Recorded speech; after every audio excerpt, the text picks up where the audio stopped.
Oi, gente! Eu me chamo Patrícia Alves, sou psicopedagoga, diretora do Estado do Pará do Sindicato dos Psicopedagogos, representando o Sindicato Nacional aqui no nosso estado.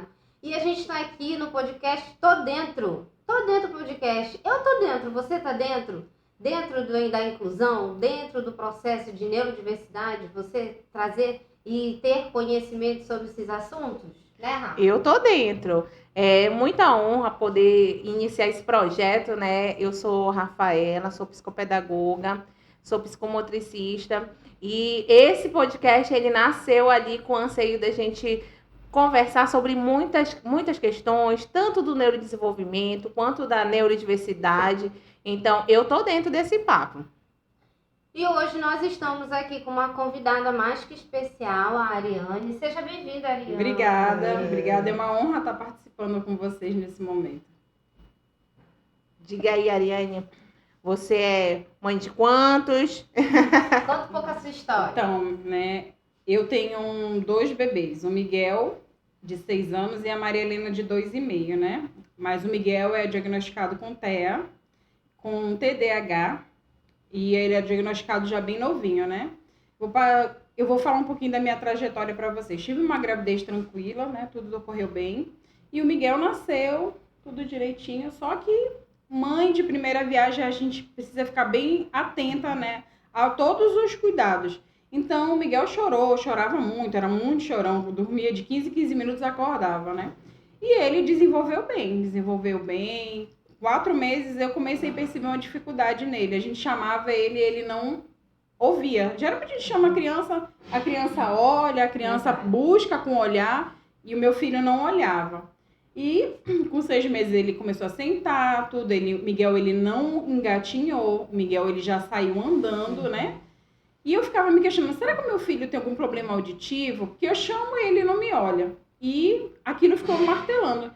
E ficou mais evidente foi quando a criança começa a balbuciar uma mamá, papá, água, e o meu filho não fazia isso, né?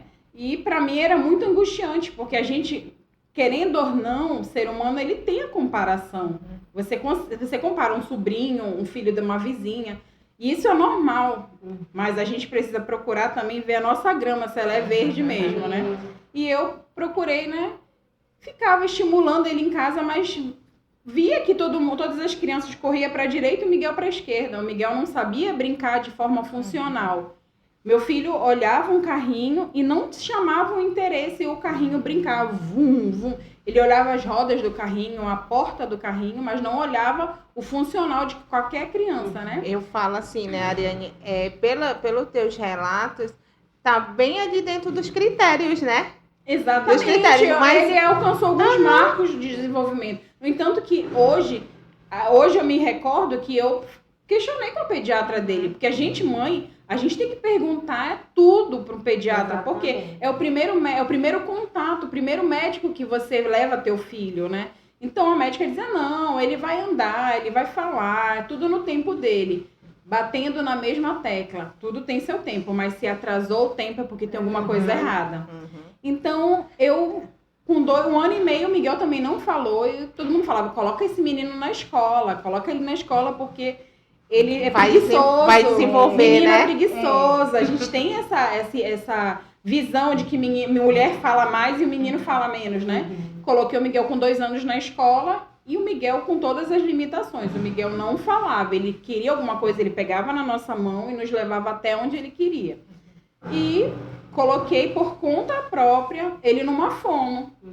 E Miguel começou a fazer a fono, só que eu via que ele fazia tudo que ele queria, não o que ela pedia. Ou seja, ele não atendia a comandos. Então, uma criança que não atende comandos, ele não vai executar nada. Porque tudo ele se distrai. Então, a gente comecei a procurar aí a fono da fono, ele me encaminhou para um terapeuta ocupacional por conta dessa agitação motora do Miguel, né? Ele não parava, tudo para ele era uma questão de motivo para ele sair, perder a concentração. E aí foi até que um dia eu conversando com meu esposo, e o meu esposo, graças a Deus, ele sempre esteve à frente disso, assim, pensamento dele, e a gente procurou uma especialista, né? É isso que, dando um pausezinho, né? Com quantos anos de casado você estava quando vocês tiveram o Miguel? Nós estávamos com 3 anos de casado. 3 anos de casado, bem recente, né? Bem recente. E assim, né? Geralmente, quando a gente casa, a gente idealiza ali o filho, né? Aquele momento. E aí eu tenho certeza que o pai, recebendo a notícia que seria o menino, né? Exatamente. Isso Então, chama mais atenção. Como era a visão, assim, de vocês como casal, assim, lá, quando antecedeu essa gestação, assim? Então, assim, a gente sempre quis ser pais, né? E a gente sonhava de tudo como todo mundo sonha, né? Eu ter um filho com saúde, muito alegre, muito feliz. A gente idealiza tudo isso para um filho da gente, né? Pra gente, na verdade, quando nós nos tornamos pais e mães, a gente acaba criando um amor incondicional. Então, se o Miguel veio com essa condição, é porque nós somos pais capazes de estarmos e darmos todo o amor para ele. Porque muitas das vezes tem gente que enche a criança de terapia, enche a criança de tudo, mas o principal eles não têm. E a criança, ela aprende com amor. Ela aprende, né? Então, a gente ficou assim, buscou, né? Engravidar. Foi uma gravidez tranquila, não vou te falar que teve uma recorrência, não teve. Miguel nasceu de 38 semanas. E a gente idealizou tudo, só que a gente começou a perceber que nosso filho era diferente, né? Mas não, assim... Com quantos meses, assim? Ele tinha meses? 4 meses eu comecei a perceber esse contato visual que não tinha. Todo mundo fala, mas ele mamava te olhando? Mamava me olhando. Mas se eu chamasse ele não me olhava. Tipo, você olha, você chama, ele não se reconhecia como Miguel. O Miguel começou a se reconhecer como Miguel através de muita terapia. Porque aí você... Mas por que ela tá me chamando desse nome? Por que eu vou ter que olhar? Aí quando você falava num tom mais alto, e aí aquilo chamava a atenção dele, ele virava e olhava, né? Então, pra mim, aquilo era angustiante, porque eu dizia, será que ele tem problema auditivo? Não. Levei ele no otorrino. E... Ainda bebê? Ainda bebê. No entanto, que a gente faz na maternidade o teste da orelhinha, né? Sim. Não constou nada, nem no pezinho, porque na verdade o autismo ele não tem exame específico. Né? Você tem que a análise do comportamento, né, que a gente vai você tem que analisar o comportamento na verdade da criança, porque nada mais é aquela coisa. Não sei se vocês, quando a gente leva a criança no pediatra, eles têm marcos de desenvolvimento na caderneta. Sim. O Miguel alcançava todos. Pois é, né? Se você conhecer o Miguel hoje, o Miguel é enorme, o Miguel é grande, o Miguel é uma criança normal. E você acredita, Patrícia, assim, Ariane, que eu já ouvi mães falar, sabe aquelas instruções ali que dá, que é justamente o marco de desenvolvimento que tem na caderneta? O meu filho, ele faz tudo aquilo, né? E aí, mesmo você percebendo ali que tem uma suspeita, né? Que tem alguma coisa... Aí ok, mas fica observando, né? Porque até trago, assim, até um ponto sobre isso. Até umas mães estavam falando, olha, tá em falta a caderneta. Eu disse, será se vão atualizar? Será se vão... mudar um pouquinho esses marcos do desenvolvimento que estão nessa caderneta, também dando instruções e umas dicas aí sobre o próprio autismo, né? Outras áreas do desenvolvimento também, porque tem a questão da altura, do peso, mas e a fala? E a fala, né? Contato visual, exatamente. A questão psicomotora também da criança. Tem criança que tem muita dificuldade para andar, entendeu? A criança, eu conheço, assim, eu tô há 6 anos nesse mundo chamado autismo, né? E conheci inúmeras pessoas, tenho uma certa frequência, porque participo de vários grupos, e eu sei que eu estou aqui representando cada mãe, cada pai, eu também sei que muita gente, através desse podcast, vai se identificar, vai olhar para o seu filho com outros olhos, porque a gente tem que olhar para os nossos filhos. Não é porque o filho do vizinho fala inglês e o meu não fala, né? E que eu não posso ficar me atentando. Mas por que? Será que ele está com dificuldade de aprendizagem? Isso. Ficar buscando, porque às vezes nós pais temos uma vida tão corrida, o pai trabalha fora, a mãe trabalha fora. Eu tenho o privilégio de hoje criar meus filhos, de estar em casa, com toda a dificuldade, mas estou. Mas tem pais que passam o dia fora de casa e não abrem nem o caderno do filho para ver se o filho conseguiu fazer uma lição simples ou uma mais complexa. Isso a gente tem que estar muito atento. Ou até mesmo, né, a criança que ainda não foi para a escola, mas que era isso que você estava falando do Miguel, esses marcos aí, é a criança que é o dia a dia com a família, né? Sim. Porque quem observa esses primeiros sinais, foi uma das coisas que fez a gente chegar na nossa convidada, foi esse ponto. O primeiro olhar é da família. Exatamente. Pelo menos deveria ser da Sim, família. com certeza. Porque não que a mãe que não percebeu e quem sinalizou foi o pediatra ou foi a escola, mas com certeza ela sentiu ali uma pontinha, né, Ariane? Rafa, eu ia até Então, falar isso.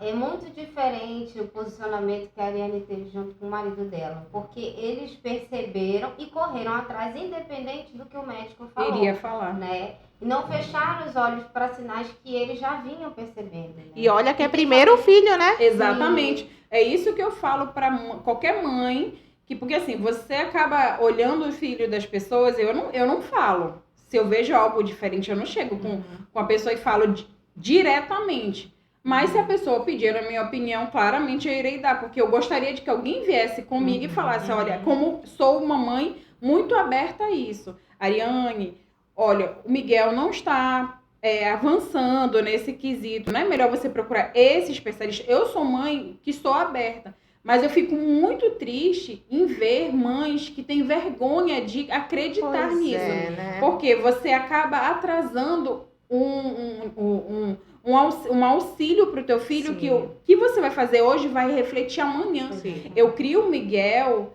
para ser um adulto independente. Hoje ele é uma criança bem independente do que ele era 1 ano atrás. E olha que viemos de uma pandemia de 2 anos. Ficamos em casa 2 anos. Então a gente cria o Miguel para ser uma criança independente. O Miguel hoje, claro, com terapia, com todo... A gente também estimula muito ele em casa. A gente não faz aquele rótulo de coitadinho, meu filho tem uma condição, ele não pode. Não, ele alcança, assim. Eu sempre vejo à frente do que o Miguel vai fazer. Eu sempre acredito que o Miguel vai ser capaz. Porque meu filho é capaz. Eu vejo pelos olhos da fé. Porque mãe tem que ter fé acima de tudo. Né? A gente olha para o nosso filho. Uma coisa que a gente não pode esquecer. Você vai ver os atrasos do seu filho. Procura o quanto antes uma ajuda. Mas procura com uma ajuda certa. Porque você vai ter... Assim, Mariane, meu filho está apresentando tudo isso que você está falando. O que você me indica? Eu te falo com toda sinceridade. Procura um neuropediatra. A rede SUS tem vários neuropediatras muito bons. Na rede particular também tem. A gente vai até voltar nesse ponto. Porque também é um ponto assim que a gente planejou com muito cuidado mesmo. Procurar o profissional...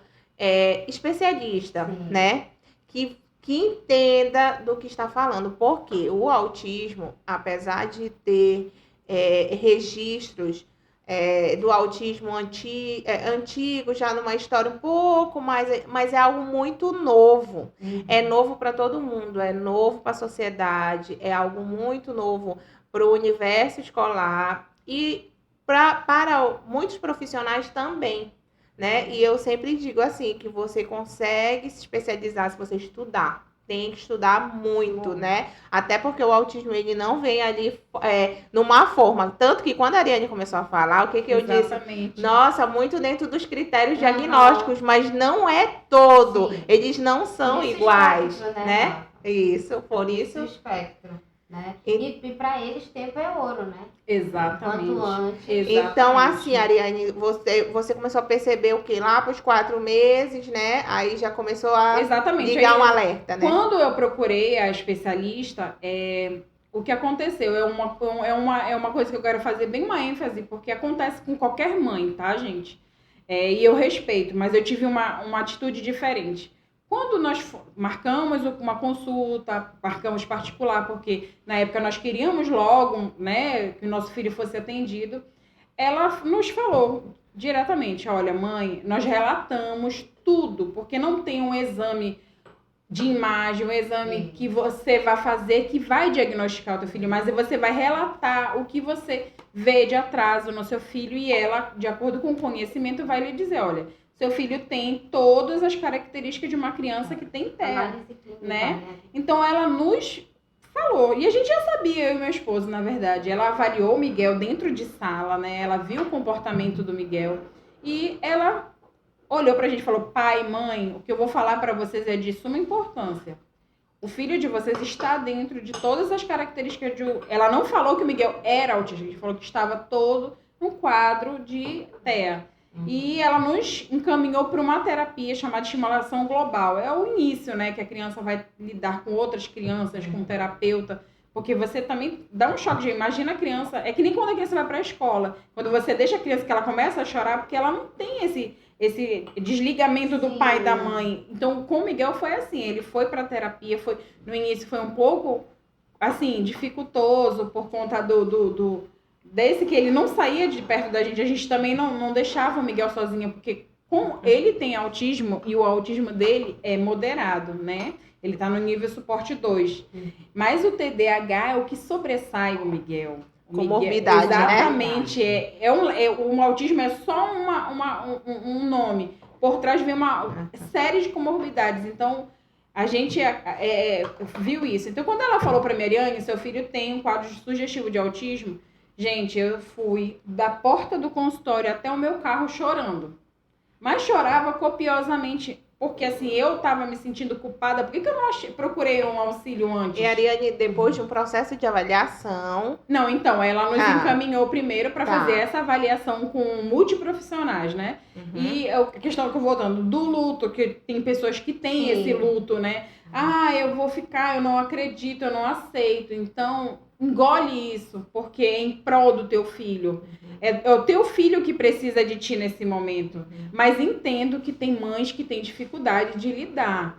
Então, eu aconselho mães que têm dificuldade de lidar com o diagnóstico do seu filho procurar ajuda também, porque todos nós precisamos.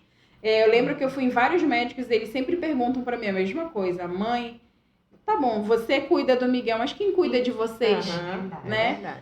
Não é fácil. E eu sempre falei, doutor, nesse momento a prioridade é meu filho, eu preciso buscar o atendimento para ele, depois eu busco para mim.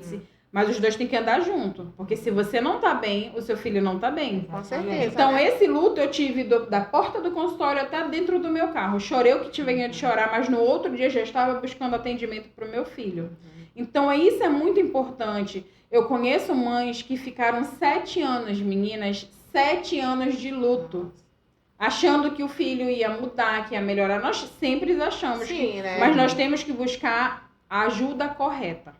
Profissionais como vocês, né? Que vocês estão presentes no nosso dia a dia, na escola, nas clínicas, e a gente precisa buscar a ajuda correta. Primeiro leva teu filho no neuropediatra e faz toda a avaliação, porque lá eles encaminham realmente. Esse primeiro passo que tu falaste que foi com o pediatra, né? Foi com o pediatra, não percebeu. Não percebeu. Mas tu chegou a levar os teus anseios. Tu tava percebendo que tinha alguma coisa aí que não tava. Doutora, mas o Miguel não fala, não balbucia. Não, mãe, não se preocupe. Hoje em dia, esses meninos são preguiçosos. Principalmente, não estou culpando, mas aqueles pediatras mais antigos, esses novos mais atuais, que você pode ver a diferença de uma consulta do pediatra mais antigo para um mais... Eles têm, como o autismo agora se tornou uma coisa muito evidente, um exemplo, eu tive o primeiro contato com uma criança autista há 11 anos atrás. Ela é até minha vizinha hoje de porta com pó. Uma moça linda,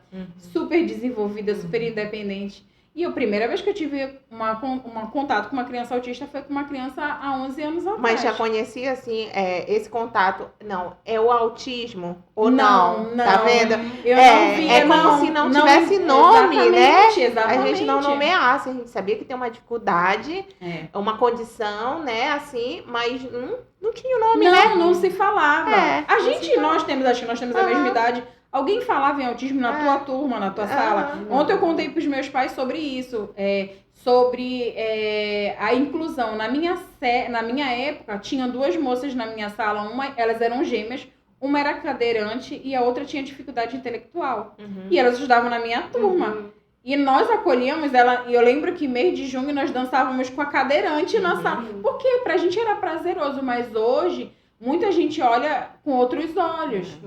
Só mãe vê isso. Só mãe vê que quando o seu filho chega, todo mundo olha. Porque ele tem uma estereotipia diferente, Sim. ele tem um comportamento diferente. E só quem sabe é quem convive. Aí você que não convive, vê o Miguel fazendo um flip, vê o Miguel dando os pulinhos de tão feliz que ele tá, você acaba ficando, né? A criança, então, não conhece, ela acaba ficando meio... olha, mãe, ele é diferente, né? Mãe, ele é estranho. O criança fala, a gente sabe, E né? Ariane, você falou da questão dos teus pais. Como é que foi a notícia para a família? Conta um pouquinho. Olha, a minha sogra e o meu sogro, eles, assim, sempre esteve presente. Minha mãe e meu pai também estiveram presentes. Mas pelo fato deles serem mais antigos, né? Terem uma idade mais avançada. Cai exatamente nisso que nós Exatamente. estávamos falando. Eles tiveram uma grande barreira para, assim, eles aceitaram, claro, né?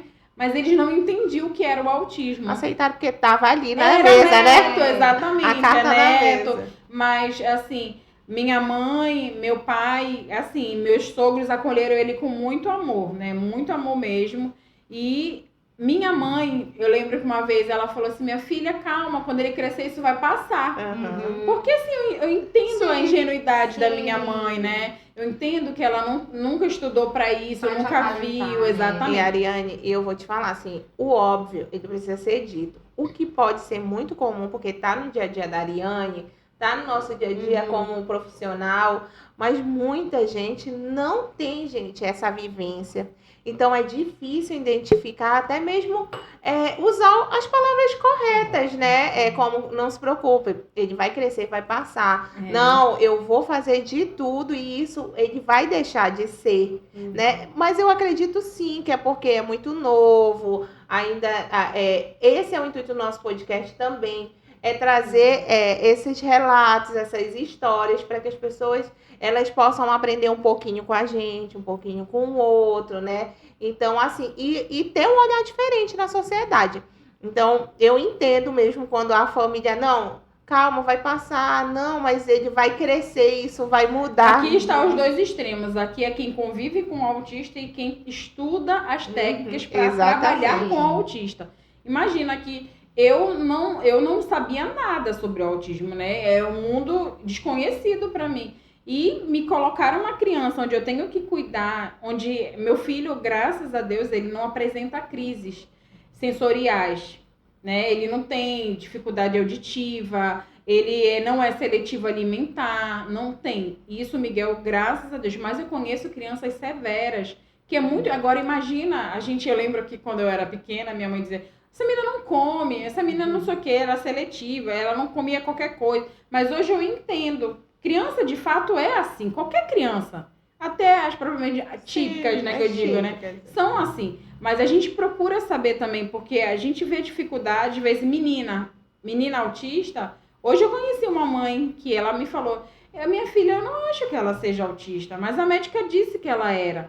Mas a minha filha toma Danone todo dia, toda hora. Ela não aceita outro tipo de alimento, né? E eu falei pra ela, mas calma, isso é com o tempo, ela só tem 3 aninhos ainda, né? Ela disse, não, Ariane, a gente já tentou várias coisas. Eu falei, tenta com mais amor, tenta com mais... Porque a gente tem que tentar. Ariane, mas isso é muito legal que você falou, porque traz a reflexão da questão do médico, né? A importância de tu levar no médico especialista para ele fazer essa avaliação. Exatamente. Porque nem todo mundo que tem uma característica ou outra vai ser autista. Exatamente, né? exatamente. É isso, e só o médico vai saber te diferenciar isso, né? Vai somando, né? Vai somando, Sim. vai somando aquela característica, mais aquela outra característica, né? Que são justamente os critérios, né? Então, tem lá, dentro do manual de diagnósticos, né? De transtorno, tem critério A, critério B, critério C. Então, realmente precisa, tem o olhar da família, mas precisa de um profissional mesmo que estude, que saiba mesmo, que realmente viva esse universo, né? E Rafa, também é legal a gente falar que o Miguel ele é amparado por vários profissionais, né? Sim, ele não sim. é só médico, a gente está falando da questão do médico, porque tem um diagnóstico, porque tem um laudo. Você sai com o diagnóstico igual como a Mariane saiu, né? Saiu assim, e agora? Foi chorando até no outro dia eu tava lá batendo Onde o meu filho pode fazer terapia? Porque tem que ser assim, você tem que ir atrás, você tem que bater. Não dizem que mãe consegue tudo? Então, gente, vamos acreditar nesse poder que Deus nos deu, né? De ir atrás do atendimento para o teu filho, porque muitas das vezes a gente vê uma dificuldade na frente, a gente, ai, mas essa porta não tá aberta para mim, bate na outra do lado até uma se abrir. Não desiste. Não né? desiste. E Ariane, mas assim, tá, aí tu conta pra gente que tu chorou até o caminho do carro, né? Depois enxugou as lágrimas, foi por guia médico, né? Foi por guia médico. Mas tu sentiu em algum momento, assim, uma culpa, algum sentimento de culpa? Tipo, poxa, eu não tinha paciência com tal coisa, porque eu não entendia ou porque eu não sabia. Com certeza, uma coisa que a gente ficava se perguntando. Meu filho não gostava que pegasse na cabeça dele. Até hoje o Miguel tem sensibilidade. O Miguel só corta o cabelo, gente. Só corta o cabelo se for debaixo do chuveiro na tesoura. Nossa. E assim, é uma coisa que caiu um pelo no corpo dele, a gente tem que te jogar água, porque ele sente sensibilidade. Imagina, gente, alguém pegar teu cabelo. A gente já sente, né? Alguém pegar e puxar o fio. Eu não imagino assim, a dificuldade para ele. E o engraçado disso é que quando ele era bebê, ele cortava o cabelo. Ia na barbearia com o pai dele, cortava. Mas eu acho que ele vai crescendo, vai amadurecendo e aí vai se acentuando os sintomas, né? Tipo, tem crianças que não gostam de lavar a cabeça, tem crianças que não pode escutar nenhum barulho, que usam abafadores, né? O próprio banho, Exatamente, né? a água, isso, entendeu? Então a gente tem que entender.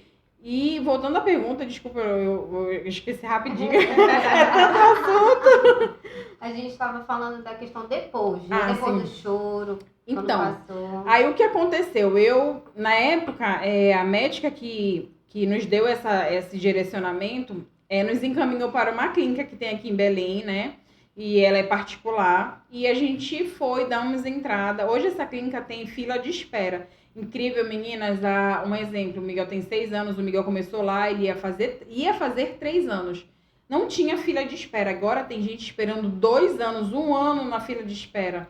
Porque o grande número de crianças diagnosticadas com autismo cresceu de uma certa forma, tipo, em sala de aula, a gente via uma ou 2 crianças. Agora é comum ter 3, 4 crianças dentro de sala de aula, né? E na época que nós começamos nessa clínica, nós fizemos uma anamnese com ele, fizemos uma triagem com ele e logo em seguida o Miguel começou as terapias. Ele começou terapia ABA. 3. Ia fazer 3, ainda ia fazer 3. Ali naquela janela de oportunidade, né? E aí, exatamente, esse é um marco que eu digo, não percam tempo, porque tempo é tempo e ele não volta atrás, ele não volta. Eu sempre digo, a criança, significa que ela não vai aprender, que ela não vai desenvolver? Não, ela vai desenvolver, ela vai desenvolver aquela habilidade, ela vai aprender, porém, é mais difícil, né? Vai ser mais difícil, porque nessa faixa etária aí, dos 2 aninhos, ali nos primeiros anos de vida, vamos colocar, é aquele momento ali que o cérebro tá fazendo... E vocês acreditam, como profissionais, vocês percebem que a cada vez mais o autismo, quanto mais cedo você já percebe... Sim. Né? Porque tem estimulação precoce. Exatamente, eu conheço que crianças que falaram, desenvolveram naturalmente, mas foram diagnosticadas com autismo. Mas justamente por isso, né? A neurociência, o estudo da parte neuro do ser humano, ela explica isso, né? Que é justamente aquela janela de oportunidade ali nos primeiros anos de vida, em que o cérebro da criança, ele faz inúmeras sinapses. Então, ele está naquele processo. Quando a gente chega a um certo período, quando a gente chega numa certa idade ali, ele vai pegando e vai diminuindo, né? E vai fazendo a poda, e vai ficando aquilo que é importante, aquilo que está sendo trabalhado ali, aquela habilidade que está sendo trabalhada, são coisas que vão ficando. E o que ele entende ali como que não é necessário, ele vai podando, né? Exatamente. Ele vai tirando. E aí que entra, às vezes, até um outro tema, que seria o autismo regressivo, né? Que a criança aprende a habilidade e ela perde, né? E tem muitos estudos que já fazem essa relação daquela criança que ela venha alcançando o desenvolvimento dela normal, e ainda chega nessa determinada idade que a poda neural acontece, que aí Mas tem a esse foi meu regressão, grande né? medo na pandemia, né? Foi o meu grande medo, porque naquele momento o Miguel Parou já fazia tudo, né? terapia, né? E ele estudava na época, e o Miguel estava alcançando todos os objetivos na área pedagógica. Ele conseguia acompanhar a turma como até hoje. Ele consegue acompanhar a turma como as outras crianças, né? E ele, parou tudo. E colocar uma criança na frente de um computador hoje, a única coisa que ela vai querer entrar é no YouTube, né? Vocês sabem disso. Aham. Então, pra gente foi muito difícil manter o Miguel na frente do computador, né? Na época, quando teve aquela flexibilização da pandemia, nós optamos trazer os profissionais para dentro de casa, para ter um ganho para ele, porque nós não podíamos ir até a clínica porque estava Tava fechada, fechado, né? E na época eu estava grávida da minha segunda neném e a gente não podia sair de casa por conta de tudo que estava acontecendo. E nós trouxemos uma psicóloga e uma aplicadora de aba para dentro de casa. E aí eu falo, se você tem uma condição e você consegue profissionais de qualidade para fazer isso, eu te falo, Massa. investe no teu filho, porque a gente tem que pensar o seguinte, gente, não é eu tô gastando com o Miguel com terapia, não, é um investimento que eu faço hoje. E eu faria tudo de novo e faria melhor se eu tivesse condição. Então ele E ficou informação também, exatamente, exatamente. Acontece muito de crianças ter dificuldade de entrar num carro para ir para uma terapia, de entrar num ônibus para ir numa terapia. Então o dinheiro que você iria gastar com isso, você traz um profissional para dentro de casa. Eu conheço inúmeras pessoas que as crianças deram um salto de desenvolvimento, que foi no caso do Miguel. O Miguel, nesse período, ele falou, ele andou, ele falou, ele desfraudou nesse período. Por quê? Claro, a gente teve um acompanhamento, a gente teve um ajuste, a gente teve pessoas que nos ajudaram nesse caminhar, né? E investe em terapia no teu filho, investe em pessoas que são realmente... Então a gente pode dizer que o Miguel, se ele acompanha a turma, né? Sim, ele falou, tem. se ele acompanha a turma, foi um investimento feito lá atrás. E foi um olhar da mãe, né? De perceber e procurar ajuda logo. Exatamente, exatamente. É isso que... Então, se ele tem isso hoje, se essas habilidades, ele adquire essa habilidade, porque, gente, tá cheio de criança com dificuldade no aprendizado, tá? Criança TEA, criança TDAH, né? Dentro da sala de aula. Justamente porque a família, muitas das vezes, eu insisto em bater nisso por falta de conhecimento, deixa passar, né? Deixa passar uma dificuldade, vai levando, né? Deixa passar. Outra coisa também que a gente não pode esquecer é essa questão do... meu filho é muito danado, muito agitado. Quem sabe o teu filho não tenha TDAH. E a gente, porque assim, todo mundo tem medo de saber que o filho tem TDAH e ter autismo. Não é necessariamente ter essas duas comorbidades. Tem criança que só tem TDAH. E precisa de um auxílio, um olhar diferente, né? Eu conheço várias crianças que são diagnosticadas com TDAH e cresceram com essa agitação. E a mãe dizia, não, esse menino é muito levado, muito isso, muito aquilo. Mas preciso... Ou muito desatento. Muito desatento, exatamente. Muito avado se bate na ponta dos Fica mortos. todo roxo, não sabe por quê. Olha, até nós recebemos um combo, né? Receber a Ariane, nós recebemos um combo, porque a gente pode falar de TEA e a gente também pode falar do TDAH, né? Ou seja, conhece bastante esse universo, né? Numa conversa com a Ariane, ela até estava me falando que hoje o que pesa muito é o TDAH no Miguel, né? O que predomina nele hoje é o TDAH. Você pode observar no comportamento do Miguel, né? Essa questão de ter dificuldade de concentrar em uma atividade. Imagina se ele entra numa sala onde tem vários estímulos, ele sai de lá, às vezes assim, meu filho saiu elétrico, não é elétrico a palavra, é hiperestimulado.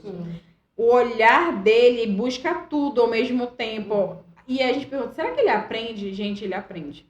O Miguel aprende andando.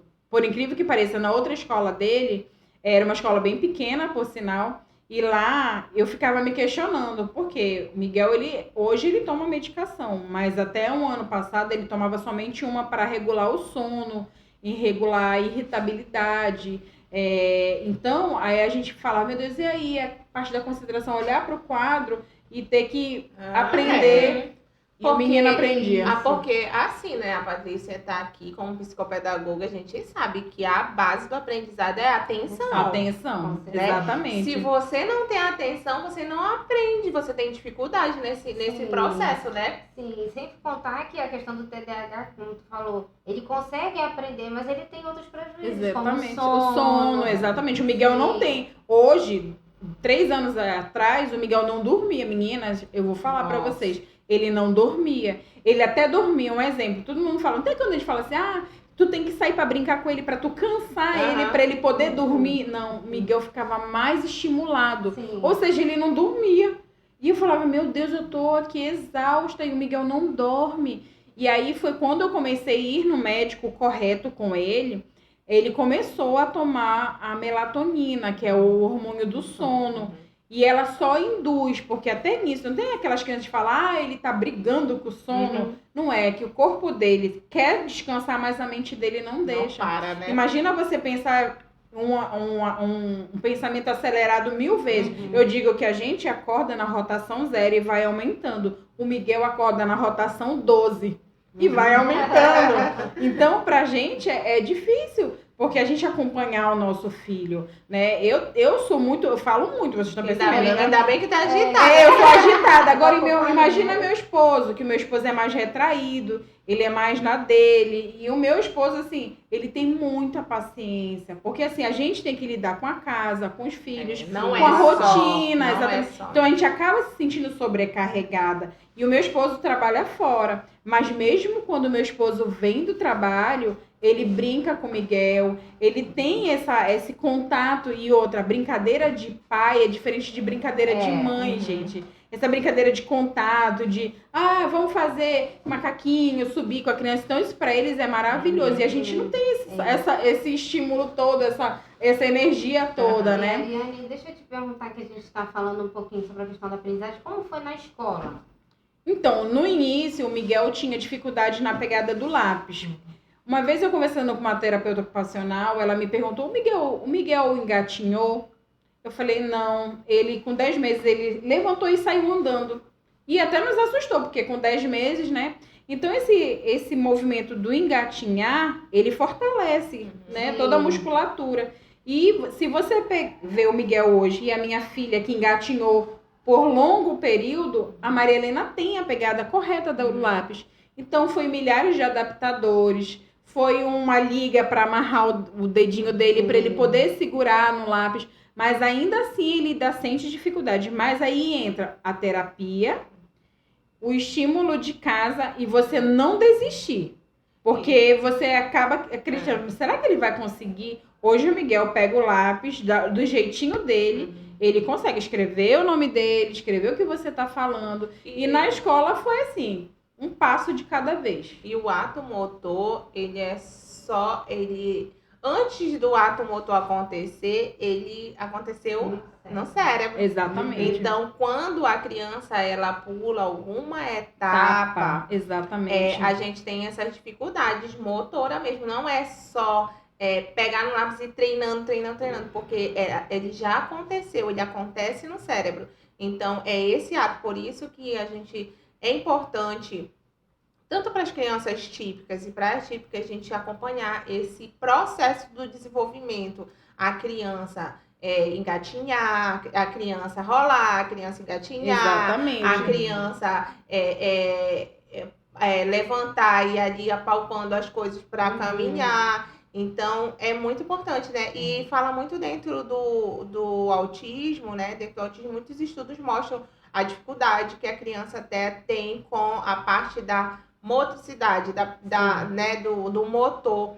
E é uma das coisas também que quase não se fala dentro, na parte de terapia, né, Ariane? Eu não sei se tu teve facilidade de encontrar profissionais que olhassem também para esse motor, essa parte motora mesmo. Sim, nas avaliações que eles fazem, quando você encontra um profissional realmente que gosta do que faz, que é enganjado, que quer ver a melhora do teu filho, você encontra muita gente no teu caminho que mais somam, né? Na verdade, que já trabalharam muito tempo nisso e todo dia tá se renovando. Quando eu cheguei e observei isso no Miguel, que ele não conseguia pegar, eu não sabia, porque assim, eu não estudei para isso, mas eu vivo com autista. Então, praticamente, eu tenho que aprender para poder lidar com meu filho. E eu fui buscar a terapeuta ocupacional dele e falei, Bia, eu preciso que você ajude o Miguel a pegar o lápis de forma correta. E ela nos pediu uns adaptadores, que existem inúmeros, mas só você vai saber qual o seu filho se identifica melhor. Por incrível que pareça, o Miguel se identificou com uma liga de cabelo. Coloquei lá no dedinho dele, ele segurou e hoje ele já segura o lápis. Outra coisa, o lápis, tem um lápis normal e o lápis jumbo. Geralmente, criança com TEA precisa ter mais tato. E o lápis jumbo, que é o mais grosso, a grosso modo de que ele segura melhor, ele consegue trazer mais resultado. Então, é muito estímulo. Aí na escola, a escola também abraçou. Eu lembro que quando o Miguel começou a estudar, ele desenvolveu muito. Ele chegava em casa, não falava, mas ele fazia e reportava tudo que ele acho que fazia na escola, né? Ele colava, ele fazia massinha. Então eu via nele que ele estava aprendendo conforme, né, o contexto. E a pandemia, Miguel retornou para a escola, para uma outra escola, na verdade, porque a dele teve que fechar. E a gente teve muita dificuldade nessa adaptação, porque imagina, gente, nós adultos, quando temos a nossa rotina, que quando é quebrada, nós sentimos uma dificuldade de até nos adaptar novamente a uma rotina. Imagina ele conhecer um ambiente novo, pessoas novas, onde ele tinha que fazer um pareamento social para poder se sentir mais seguro, né? E aí ele foi dificultoso, nós tivemos que solicitar uma terapeuta pedagógica, que é que faz o acompanhamento da criança. E, graças a Deus, nós conseguimos uma pessoa onde ela conseguiu dar direcionamento ao nosso filho. E ele passou o ano todo tranquilo, estudava, tinha lá o seu jeitinho, às vezes ele precisa sair de sala para se organizar. Às vezes, muita criança falando ao mesmo tempo, você acaba ficando mais um pouco agoniado. Então, ela tinha esse olhar para o Miguel e dizer, ele está agitado. Vamos dar uma volta lá na escola, vamos ao banheiro, vamos na sala de leitura, vamos na brinquedoteca. Então, ela tinha esse olhar. Isso a gente tem que pedir a Deus todas as vezes para colocar pessoas no nosso caminho que somem. Que bacana, exatamente. Né? Porque nem todo professor profissional, né, da educação tem essa visão, essa sensibilidade, né? Eu acredito também que seja um número de crianças, né? É muito difícil você lidar com uma turma onde tenha, um exemplo, 28 alunos, 3 alunos autistas, e você ter que tomar conta, né? Eu acredito que com um olhar diferente, teria que ter um acompanhante para cada um. Agora, imagina você ter que parar uma turma de 28 alunos para você dar mais atenção para aquele aluno que está precisando, entendeu? Porque, propriamente dito, a gente não pode dizer, a gente pode esquecer dos demais. Não. Os demais, eles precisam também olhar. Estão aprendendo. Estão aprendendo, exatamente. Tem, exatamente. Aí nessa turminha tem crianças sem diagnósticos, né? Tem crianças que... Aí a professora ainda tem que olhar isso, né? Ela tem que ter esse olhar de amor, né? Sim. Crianças com dificuldades emocionais, né? Dentro do relacionamento de casa com os pais, né? Muitas das vezes a ausência dos pais, excesso de tela. Então, é uma série de coisas, gente. A escola não é assim, não é esse resumo simples assim. Mas eu aconselho, sinceramente, você colocar a criança na escola, porque a escola não deixa de ser uma terapia. É uma socialização, eles aprendem a ter uma disciplina, a ter uma rotina. Hoje o Miguel estuda numa escola diferente, né? Hoje ele tá numa escola onde ele faz o primeiro ano e lá tem toda uma rotina. Então, para ele ainda está se adaptando, né? E tá junto com as outras crianças da mesma idade. Exatamente. Né? Por mais que tu olhe para ele e diga que ele é o maior da turma, mas é verdade. Ele tem que ver, porque assim, ele convive com adultos, né? O pai e a mãe, e tem uma irmã pequenininha. E a irmã brinca com outras coisas que ele não brinca, né? E ainda tem isso, o brincar, né? Quando eu engravidei da Maria Helena, eu lembro que eu fiquei desesperada, porque você ter um filho que precisa de você 24 horas, você fica imaginando, meu Deus, quando vier outro, como é que vai ser? Eu ia perguntar isso, né? Eu ia perguntar isso. A Maria, vocês vocês queriam mesmo, assim, não, vamos ter um filho? Não, assim, Maria Helena fazer veio no susto. Maria Helena veio no susto. Eu lembro que o meu esposo viajou, ia ficar 4 meses longe, e eu descobri que eu tava grávida. E eu ia ficar 4 meses, só eu e o Miguel. Mas eu e o Miguel era uma rotina, então tava tudo certinho, né? E de repente Deus me manda assim, olha, você vai ser mãe de novo, né? E eu fiquei desesperada, porque eu fiquei 4 meses só, e os primeiros 3 meses foram terríveis, né? Porque a mulher enjoa, a mulher tem isso, a mulher tem aquilo. E assim, eu me vi desesperada, porque a primeira coisa que passa na cabeça... Pode perguntar para todas as mães que têm um primeiro filho autista e engravida de novo, a primeira coisa que passa na sua cabeça é: será que vem com autismo? Porque há probabilidade, Sim, é muito há grande, probabilidade, né, do segundo vir. Só que aí eu lembro, eu nunca esqueço, eu cheguei chorando em casa, os hormônios da gravidez aflorada, né? Meu esposo falou: o que é que você tá chorando? Ele falou assim, eu falei assim, e se... eu não sabia se era menino ou menina. Eu falei, e se o bebê vier com autismo? Ele olhou pra mim e falou assim: a gente vai fazer o quê? A gente vai amar mais do que a gente já ama. A gente vai acolher como a gente acolheu o Miguel. E outro, vai ser o segundo desafio da nossa vida, né? E tive uma gravidez normal, Maria Helena nasceu. E eu achei que o Miguel teria ciúmes, né? Eu não tenho uma criança nova em casa, ele não lidava com outra criança pequena. Gente, eu falo, Deus faz tudo certo na hora certa. A Maria Helena veio para somar a vida do Miguel. Foi nesse período que eu estava grávida que o Miguel falou a primeira vez. Ele estava com 4 anos e primeira vez que eu ouvi a voz do meu filho, foi assim, eu passei a noite inteira acordada, gente. Agradecendo a Deus, né? Eu lembro que o pai dele estava dando banho nele no quarto, ele trocou a roupa dele, pegou a toalha e falou: filho, leva essa toalha lá pra mamãe lá na cozinha. Ele veio gritando, gente, nem brincadeira. Mamãe, mamãe, mamãe. E aí eu, lavando louça, Será? eu falei, aí meu marido veio atrás dele, eu virei e falei assim, ele falou: mamãe? Aí ele falou: mamãe? Mamãe? E então pra mim assim foi, imagina, claro, outra angústia, mães que têm filhos não verbais. Acreditem, eu conheci um rapaz que hoje tem 16 anos, ele falou com 11 anos de idade.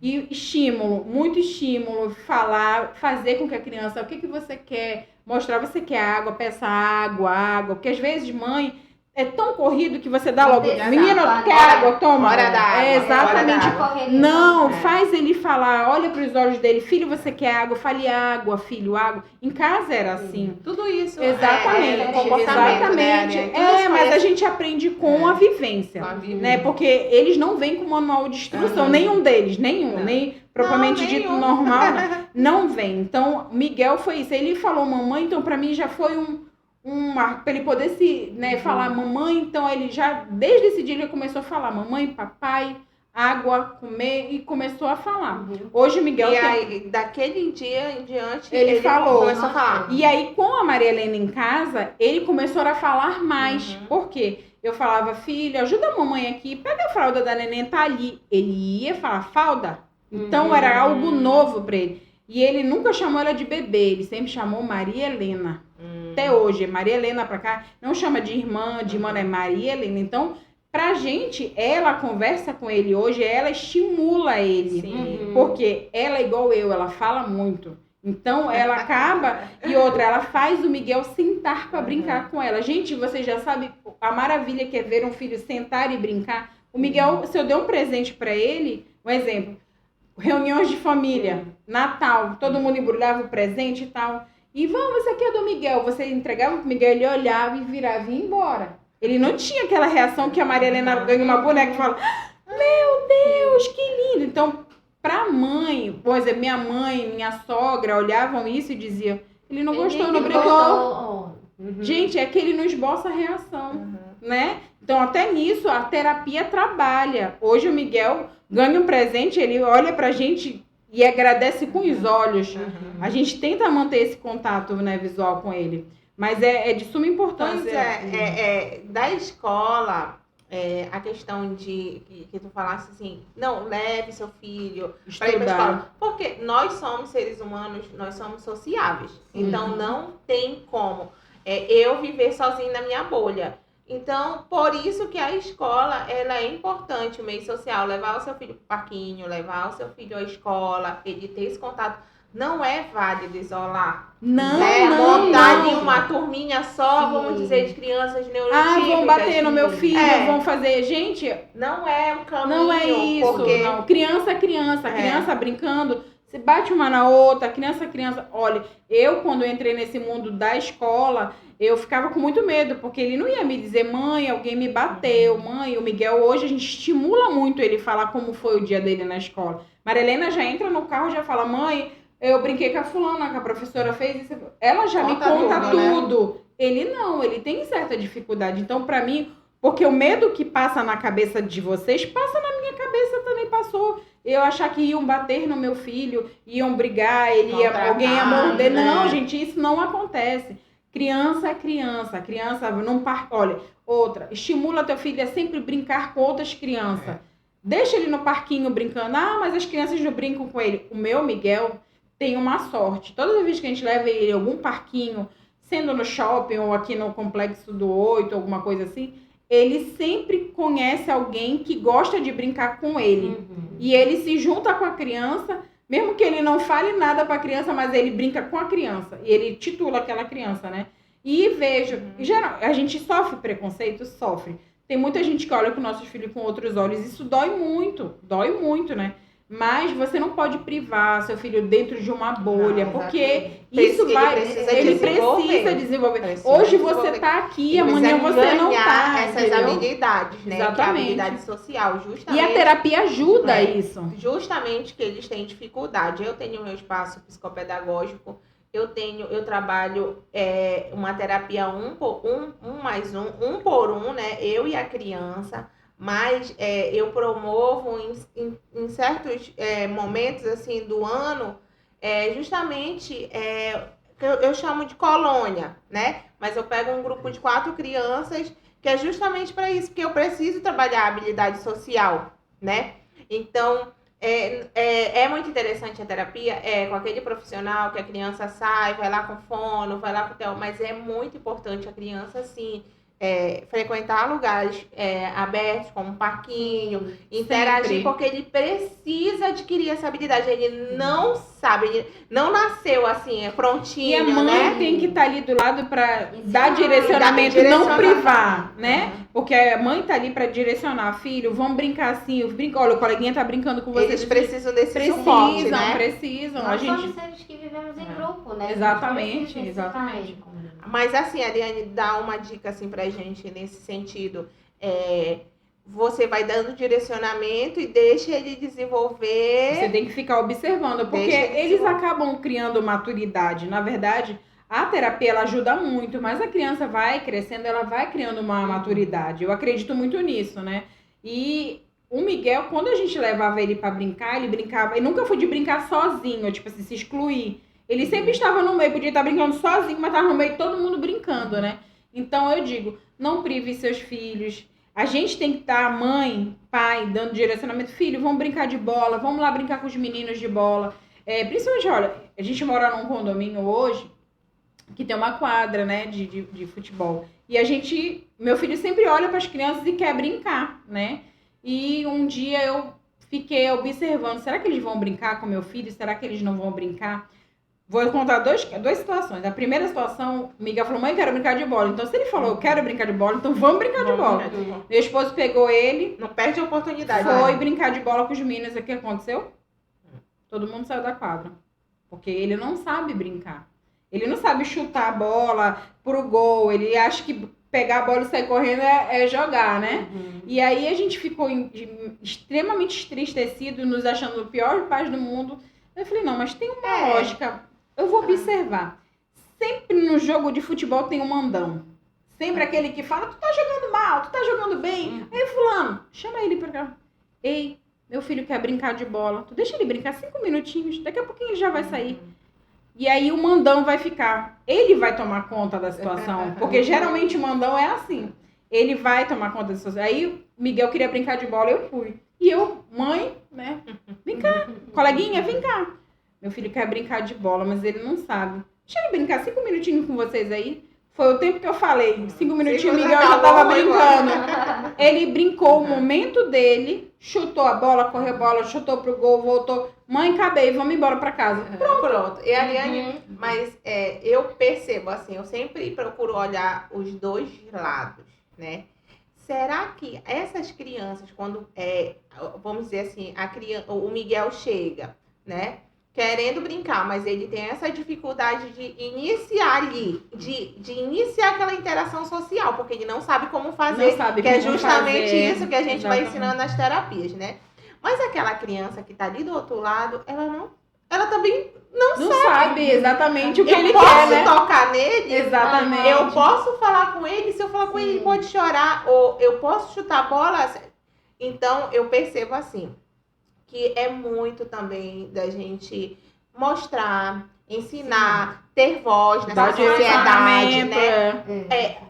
Eu volto a bater de novo na questão do nosso papel aqui, desse lado do Sim. microfone, também é passar isso. Não tenha medo de interagir com uma criança com TEA, não tenha medo de interagir com uma criança TDAH, incentive seus filhos, incentivem, né?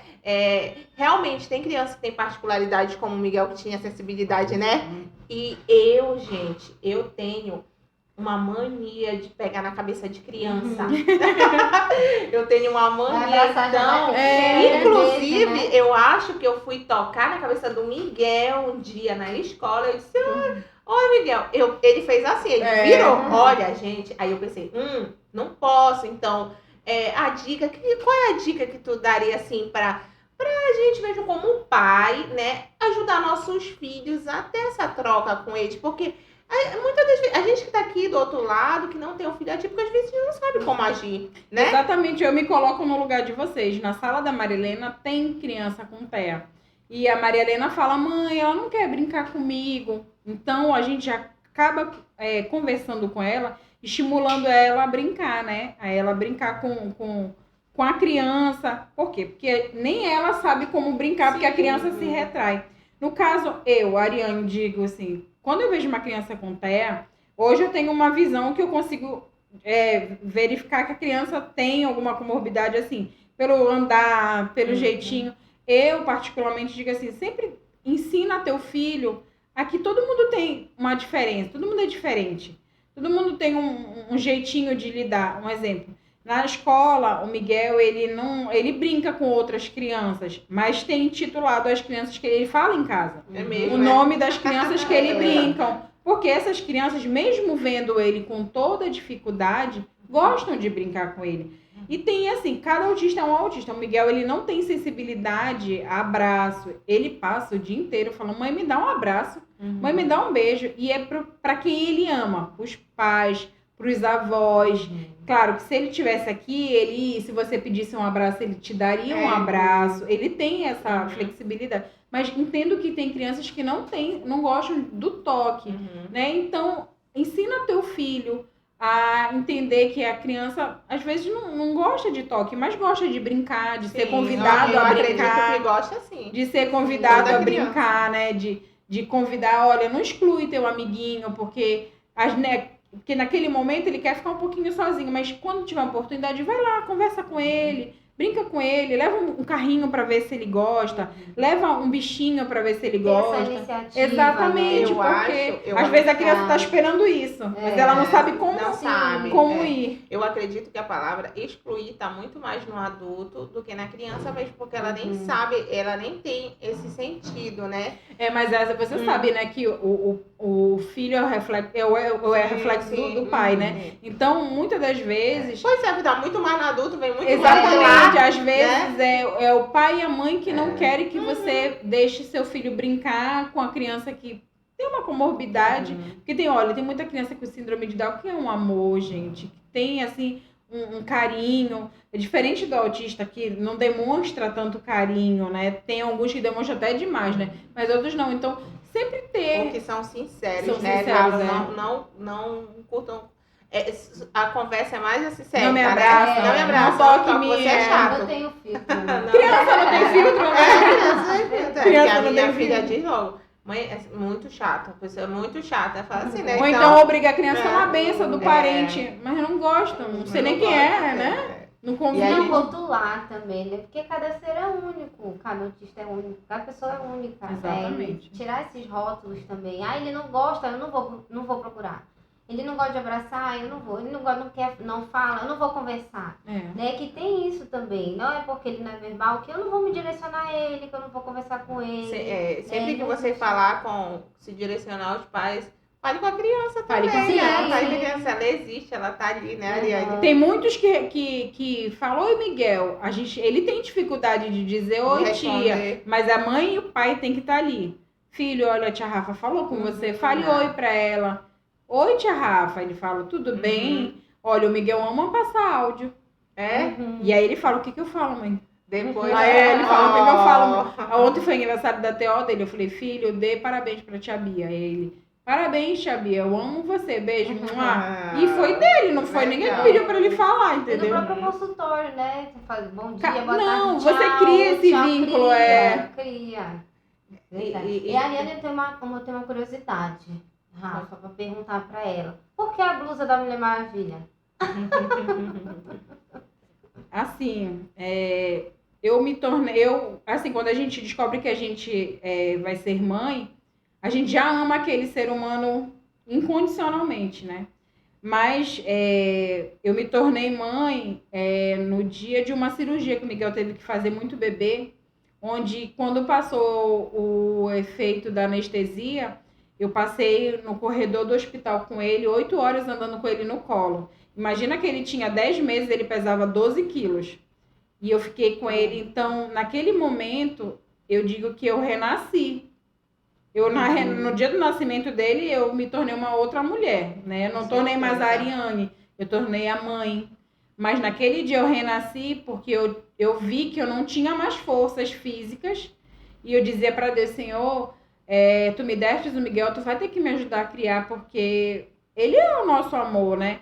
Então você acaba tirando força da onde não tem. Então a Mulher Maravilha, para mim, eu digo que é uma referência, porque nós mulheres, nós não somos só mães, nós somos profissionais, nós somos filhas, nós somos noras, nós somos esposas. Eu sou motorista do Miguel, eu sou a psicóloga do Miguel. Então, terapeuta do Miguel. Terapeuta do Miguel. E não só dele, como da Maria Helena também. Então, ser uma Mulher Maravilha, eu acho que é você saber que vai ter dificuldade, vai ter muito obstáculo, muitos. Não vou dizer que romantizar aqui que o autismo é aquele símbolo do cordão, né? Que você usa, a pessoa já sabe não. Todo mundo entende, não, e todas as portas vão se abrir para você. Exatamente. E todos os dias você tem que renovar suas forças, porque é dificultoso, é muito dificultoso você ver seu filho em crise e não poder ajudar, né? Tem casos de mães filhos que choram por horas e horas, e a mãe não consegue ajudar. Então, nós mães, e dizer assim, eu estava até vendo uma live esses dias, que o próprio médico falou assim, não bata na costa da mãe de um autista e diz assim, você foi a escolhida, você tem superpoderes. A gente não tem, a gente é mero mortal como qualquer um. Mas eu digo, tira de força da onde você não tem, e sempre vê o teu filho com o olho do futuro. Teu filho vai ter um futuro brilhante, que ele vai ser um adulto independente, que ele vai alcançar os marcos de desenvolvimento, porque se você trazer coisas positivas para si e para o seu filho, ele vai alcançar. Eu achava que o Miguel nunca ia escrever. Gente, eu achava que o meu filho, ele não conseguia pegar, ele não tinha força, ele não conseguia. Miguel toma banho só, o Miguel come só. Então, coisas que eu achava que ele não ia... Uma coisa que todo mundo vai passar por isso, principalmente mães de crianças atípicas, é o desfraude. Esse é um dos grandes, uma grande barreira.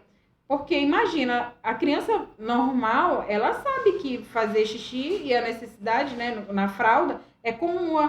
E imagina o autista que tem que colocar na cabeça dele que a partir daquele momento não é mais naquele local que ele vai ao banheiro. Ele tem que sentar. E muitas das vezes tem crianças que têm sensibilidade na região da pele. Então, tenha paciência. Né? Foram longos 2 meses de desfraude, mas a gente conseguiu vencer. Hoje o Miguel vai ao banheiro só, Claro que ele tem umas dificuldades ainda, a gente precisa dar acompanhamento, porque ele só é uma criança de 6 anos, né?